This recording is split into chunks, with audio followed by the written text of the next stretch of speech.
더 집중적으로 알아보는 뉴스토크. 이번 시간에는 한 후보자의 대승적 결단에 대해 이야기를 나눠보자 합니다. 선관위가 유력한 특정 입후보자에 대해서 각종 불법적 사항을 확인했음에도 불구하고 여러 정치적 고려에 의해 후보 확정 여부를 결정짓지 못하는 일이 벌어지자 선관위 무용론과 탄핵론, 나아가 선관위 위탁론 등이 나오고 있는 현실입니다. 몇 년 전부터 선관위의 후보자 자격 판단에 대한 논란이 지속되면서 총회가 갈수록 혼탁해지고 있다는 비판의 목소리가 높기 때문입니다. 차라리 깨끗한 선거, 즉 공정한 선거를 위해서는 외부 전문 기관에 선거를 맡기는 것이 낫다는 주장인데요. 이 같은 혼란한 상황에서 제107회 목사부총회장 후보인 한기승 목사가 선거판의 혼탁함을 제거하고 교단의 화합과 미래를 위해 중대한 발표를 해 눈길을 끌고 있습니다. 목사부총회장 후보 한기승 목사가 중대한 발표를 했다고 들었습니다. 네, 선관위로부터 후보자의 자격에 문제가 없다고 확인을 받고 이미 후보자가 된 한기승 목사가 목사 부총회장에 입후보한 오종호 목사에 대한 전남제일노회의 고발건을 취하하도록 하고 전국 총대들의 투표를 통해 선택을 받는 선거 결과에 승복하겠다고 발표한 것입니다. 정말 쉽지 않는 결단일 텐데요. 한기승 목사가 이러한 결단을 하고 발표하게 된 배경은 무엇입니까? 한기승 목사는 선거가 지나치게 과열되면서 각종 마타도어가 심각해지고 심지어 교단의 분열 조짐까지 보이게 되자 교단의 화합과 미래를 생각해 고발을 취하하도록 한 것입니다. 사실 선관위 심의분과에서는 오종호 목사가 명백하게 선거법을 위반했다고 보았고 결의를 통해 그 결과를 전체 회의에 보고를 했습니다. 그런데 어떤 이유에서인지 선관위는 40여일이 지나도록 오종호 목사의 후보 자격에 대한 판단을 미뤄왔습니다. 이처럼 선관위가 판단을 미루는 사이 한기승 목사는 각종 악성 루머와 인신공격성 보도에 시달려야만 했습니다. 물론 불법을 고발할 때 이런 공격이 있을 것이라는 것을 예상하지 못한 것은 아닙니다. 그러나 이토록 악의적이고 지저분하게 교단의 분열까지 거론하면서 공세를 펼치는 것을 보면서 비장한 심정으로 대승적 결단을 하게 된 것입니다. 저도 여러 기사들을 보기도 했지만 한기승 목사에 대한 인신공격성 글을 비롯해 취재하지도 않는 글들을 매체에 실어 보도하는 일이 비일비재했습니다. 그렇습니다. 한기승 목사가 고발한 내용과 이력서가 그대로 공개되기도 했고 주소와 기사를 쓴 기자가 불분명한 찌라시 언론이 선거 자금으로 쓰려고 교회를 팔았다는 프레임을 씌우기도 했습니다.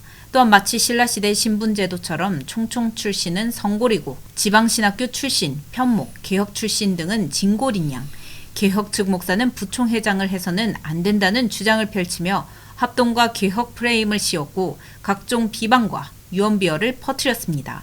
심지어 합동과 개혁의 합병을 문제 삼는 일까지 자행한 것입니다. 오종호 목사 측에서도 선거법과는 아무런 상관이 없는 사안들을 가지고 한기승 목사를 고소하며 흠점 내기를 시도했는데요. 네, 고소 내용을 보면 한기승 목사가 학력을 허위 기재했다고 선관위에 고소했는데 선관위에서도 문제가 없다고 봤습니다. 제89회 총회는 총회 신학원을 졸업한 자도 총신대학교 신학대학원 졸업자로 이력서를 쓰도록 한다고 결의한 바 있습니다. 이것을 근거해서 총회 임원 등록 서류에 한기승 목사는 총신대학교 신학대학원 졸업자로 기재한 것인데 이를 문제 삼은 것입니다. 서대전노회가 고발한 교회 간 거리 300m 위반 등도 선거법과는 관련도 없는 것이었습니다.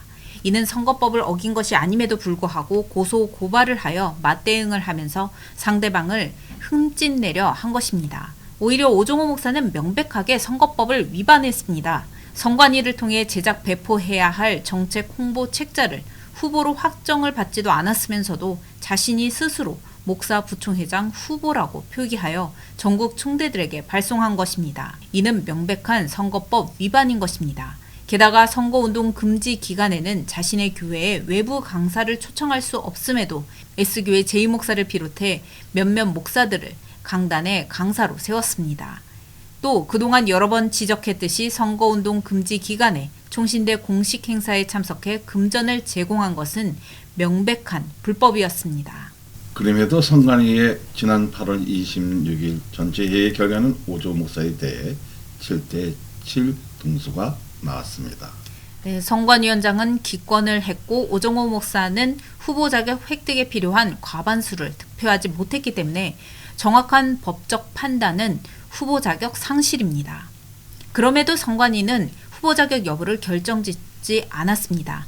이 같은 선관위의 이해할 수 없는 행태로 인해 총회는 더욱 혼란만 가중됐습니다. 선관위가 법조항만 근거하여 신속하고 정당하게 판단을 내렸다면 당장은 여러 세력들의 압력과 공격이 있을 수는 있지만 역사는 선관위를 깨끗하고 공정한 선관위로 평가할 것입니다. 그러나 법이 아닌 정치적 판단에 의해 흔들리면서 정도를 걷지 못했기에 선관위의 그릇된 판단은 반드시 역사적인 비판을 모면할 수 없을 것으로 보입니다. 따라서 한기승 목사가 양보하기에 앞서 선관위가 먼저 법에 의해 바르게 판단했더라면 하는 안타까운 마음이 떠나지 않습니다. 오정호 목사에 대한 후보 확정을 선관위가 짓지 못하고 미루면서 세상에 유전 무죄가 선관위에서도 적용되는 것이냐는 비난도 있었는데요. 네, 선관위가 심각한 불법 사항이 없는 몇몇 입후보자에 대해서는 탈락을 쉽게 결정해놓고 교회가 크고 특정 단체의 지원을 받는 힘 있는 입후보자에 대해서는 명백한 불법이 있음에도 불구하고 40여일을 미뤄온 것을 두고 나온 말입니다. 게다가 대형교회인 S교회 목사는 선관위원장이 교단 연합사업을 위해 일하고 있다는 것을 알고 이를 이용해서 다른 교단장들을 통해 각종 압력을 행사하고 있다는 등의 믿을 수 없는 소문들이 떠돌면서 이를 두고 나온 비난의 말입니다. 오정호 목사의 불법이 명백하고 선관위의 투표도 부인할 수 없는 결과를 드러냈지만 한기승 목사는 모든 것을 양보했습니다. 아무리 생각을 해봐도 좀 억울한 것도 있을 것 같고 쉽지 않는 선택이었을 것 같은데요. 한기승 목사는 그동안 각종 비방과 유언비어, 음해 등으로 심적 고통에 심하게 시달려온 것으로 보입니다. 한 달 사이 몸무게가 급격하게 빠졌을 정도로 고통과 불면의 시간을 보냈다고 합니다. 그러나 자신을 향한 여러 비방과 음해는 버텨낼 수 있었지만 선관위의 판단이 계속 늦어지면서 교단이 심각한 갈등을 겪고 심지어 분열의 조짐까지 보이는 상황에 이르자 마침내 한기승 목사는 모든 것을 내려놓고 교단의 화합과 미래만을 생각해 오정호 목사에 대한 전남제일교회의 고발을 취하하기로 한 것입니다. 법과 원칙이 다스리는 공의로운 총회가 되기를 열망하는 목사, 장로, 총대들의 마음을 헤아려 깨끗한 투표를 통한 객관적인 선택에 모든 것을 맡기고 그 결과에 승복하기로 한 것입니다. 한기승 목사의 대승적 결단으로 그동안 각종 마타도어로 지지분해졌던 선거가 마침내 정화되고 있는 것 같습니다. 한 후보의 양보로 다시 시작된 공명선거.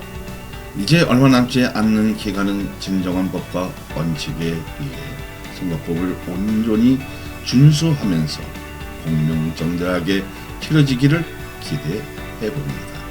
오늘 뉴스토크 한기승 후보의 대승적 결단 여기서 마치겠습니다. 감사합니다.